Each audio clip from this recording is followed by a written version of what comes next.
தியானத்திற்கு முக்கியமானது அமரும் நிலை. எந்த முறையிலும் அமர்ந்து கொள்ளலாம், நமக்கு சௌகரியமான முறையில். அதே சமயத்தில் அசைவின்றி ஒரே இடத்தில் அமர்ந்து கொள்வது முக்கியம். தரையில் அமர்ந்து கொண்டோ அல்லது நாற்காலியில் அமர்ந்து கொண்டோ தியானம் மேற்கொள்ளலாம். நமக்கு எந்த இடத்தில் அமர்ந்து கொண்டு தியானம் செய்ய வசதியாக உள்ளதோ அந்த இடத்தில் அமர்ந்து கொண்டு தியானம் செய்யலாம். வசதியாக உட்கார்ந்து கொள்ளுங்கள். கால்களை சப்பனமிட்டுக் கொள்ளுங்கள். 2 கைகளின் விரல்களை சேர்த்துக் கொள்ளுங்கள். இப்பொழுது கண்களை மெதுவாக மூடுங்கள். அமைதியாக சகஜமாக உட்காருங்கள். உங்கள் முழு உடலையும் லேசாக்கிக் கொள்ளுங்கள். மனதையும் லேசாக்கிக் கொள்ளுங்கள்.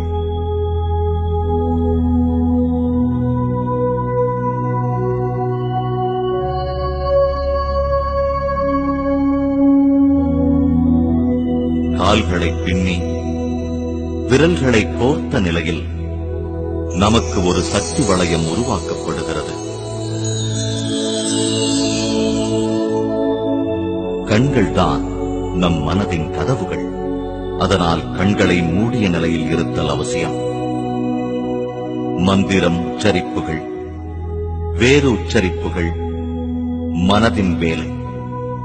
அதனால் இவைகளை நிறுத்த வேண்டும்.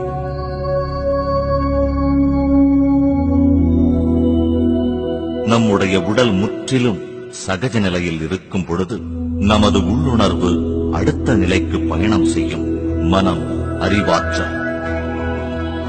மனம் என்பது வேறு ஒன்றுமில்லை, அது எண்ணங்களின் புதையல். நமது எண்ண ஓட்டங்களுக்கு ஏற்றவாறு எண்ணற்ற கேள்விகள் தெரிந்தோ தெரியாமலோ நமது மனதிற்குள் எழுந்தபடியே இருக்கும்.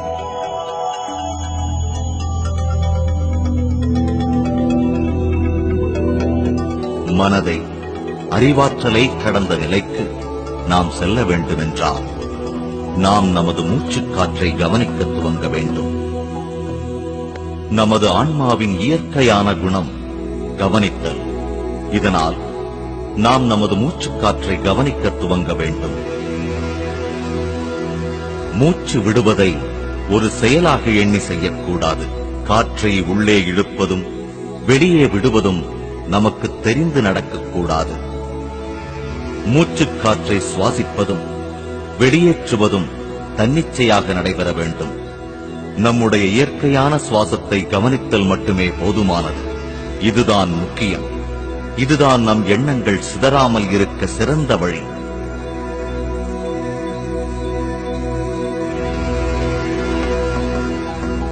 எண்ணங்களுக்கு பின் ஓடாதீர்கள்.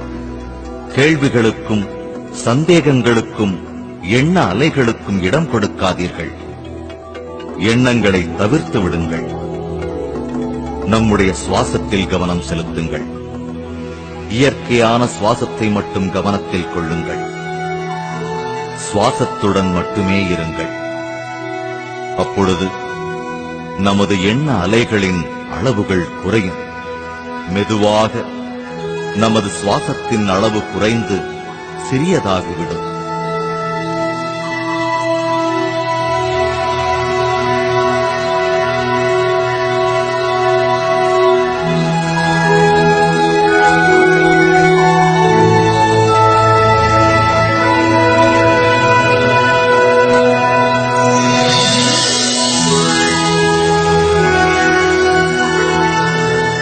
இறுதியில் சுவாசத்தின் அளவு மிகவும் குறைந்து நம் புருவங்களுக்கு இடையே ஒரு ஒளிக்கீற்றைப் போல திடப்படுத்திக் கொள்ளும். இந்நிலையில் ஒருவருக்கு சுவாசமும் இருக்காது, எண்ணங்களும் இருக்காது. எண்ணங்களற்ற நிலையில் இருப்பார்.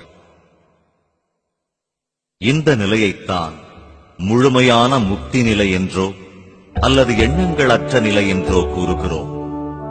இதுதான் தியான நிலை.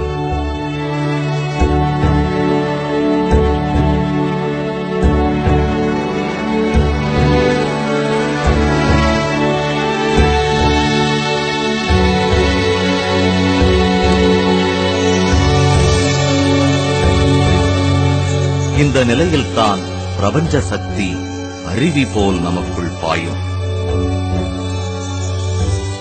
தியானம் அதிகமாக செய்வதன் மூலம் நமக்கு பிரபஞ்ச சக்தி அபரிவிதமாக கிடைக்கப் பெறும்.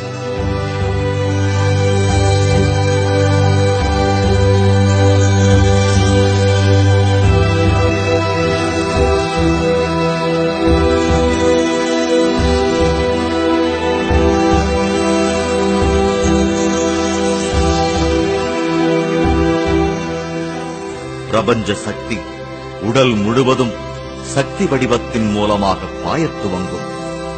இதை தெய்வீக வடிவம் என்றும் கூறலாம்.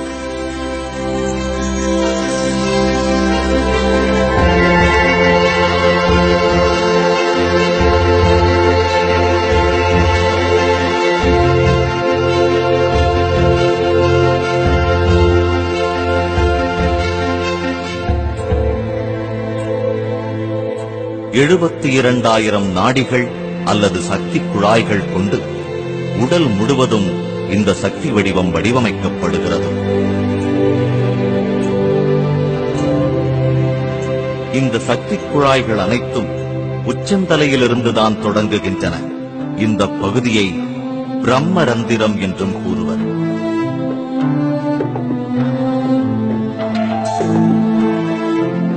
இந்த சக்தி குழாய்கள் நம்முடைய உடல் முழுவதும் செடிகள், வேர்கள் மற்றும் இளம் கிளைகள் போல பரவி கிடக்கும்.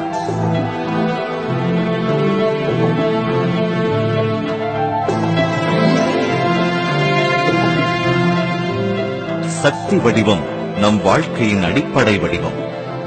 சக்தி வடிவம்தான் நம்முடைய எல்லா செயல்களுக்கும் மூல காரணம். ஏன், நாம் வாழ்வதற்கும் அதுதான் மூலம்.